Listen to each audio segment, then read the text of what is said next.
तालाब में गिरी स्कॉर्पियो, पूरे परिवार की डूबकर हो गई मौत। 2 बेटों समेत दंपति की गई जान। दोस्त की मां के श्राद्ध क्रम से लौट रही थी पूरी फैमिली। घटना के बाद मृतक के गांव और पूरे इलाके में मातम छा गया है। किसी को अभी तक भरोसा नहीं हो रहा कि हंसता खेलता पूरा परिवार पल भर में उजड़ गया। गाँव की महिलाएं, पुरुष, वृद्ध सभी के आंखों से आंसू की तेज धार बह रही है। हर कोई बस यही कह रहा है कि भगवान ऐसी सजा किसी दुश्मन को भी ना दे।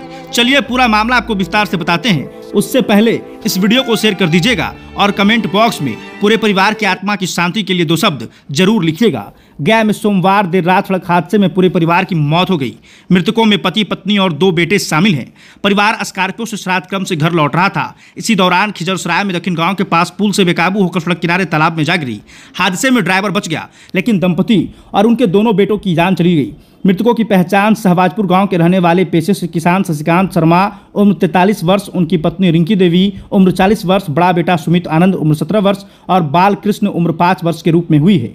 जानकारी के मुताबिक शशिकांत शर्मा अपने दोस्त की मां के श्राद्ध में बिहार शरीफ गए थे। यहां से लौटने के दौरान वजीरगंज थाना क्षेत्र में हादसा हुआ है। हादसे के बाद गाड़ी ड्राइव कर रहा युवक सिंटू किसी तरह बाहर निकला और मदद के लिए शोर मचाने लगा। सिंटू पूरी तरीके से घायल है और इलाज के लिए उसे मगध मेडिकल कॉलेज अस्पताल में भर्ती कराया गया है। घटना की जानकारी वजीरगंज थाना की पुलिस को दे दी गई है। हादसा करीब 12 बजे रात में हुआ है। दक्षिण गांव के रहने वाले कलेंद्र कुमार ने बताया कि रात को करीब 12 बजे दक्षिण गांव के एक होटल संचालक होटल बंद कर घर लौट रहे थे। तालाब के पास पहुंचने पर उन्हें ड्राइवर की आवाज सुनाई दी।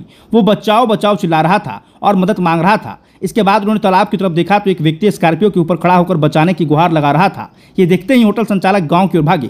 गांव के लोगों को जागकर तालाब के पास मदद के लिए बुलाया और घटना की सूचना वजीरगंज पुलिस को दी गई।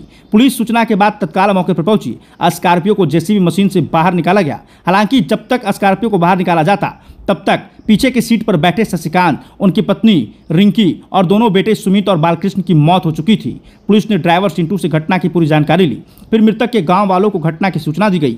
घटना की सूचना एसडीएम को भी दी गई। एसडीएम ने तत्काल मौके पर एम्बुलेंस भिजवाया। वहीं जब पुलिस पोस्टमार्टम के लिए सब भेजे जाने लगी तो गांव वालों ने एम्बुलेंस को वजीरगंज थाना क्षेत्र में रोक लिया। सुबह 4 बजे वजीरगंज थाना क्षेत्र में ग्रामीणों ने एम्बुलेंस रोककर कहा कि जब शशिकांत के परिवार में कोई बचा ही नहीं तो पोस्टमार्टम किसके लिए। फिलहाल पोस्टमार्टम नहीं कराए जाने से संबंधित कार्रवाई की जा रही है। बताया जा रहा है कि शशिकांत शर्मा राम विनय शर्मा के बेटे थे।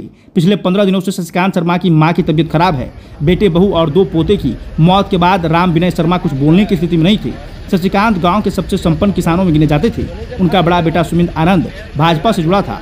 बीते साल डिप्टी सीएम विजय सिन्हा उनके घर भी आए थे। एक ही परिवार के 4 लोगों की मौत के बाद पूरे गांव में माहौल गमगीन। बाकी इस तस्वीर पर नजर डालिए, देखिए कैसे स्कॉर्पियो पानी में गिरी हुई है और इसी स्कॉर्पियो में पूरे परिवार सवार थे, जिसमें सभी की मृत्यु हो गई। ये पूरे गांव की माहौल है। गांव में जैसे ही घटना की खबर मिली सभी भागे भागे उनके घर तक पहुंचे, जहां पूरा गांव बस यही कह रहा था कि आखिर ये कैसे हो गया। किसी को भरोसा तक नहीं हो रहा था कि हंसता खेलता परिवार यूं पल भर में उजड़ जाएगा, लेकिन घटना ने सबको झकझोर कर रख दिया है। हर कोई बस यही कह रहा है, भगवान ऐसी सजा किसी दुश्मन को भी ना दे। ये घटना ने हर किसी को हिलाकर और दहलाकर रख दिया है।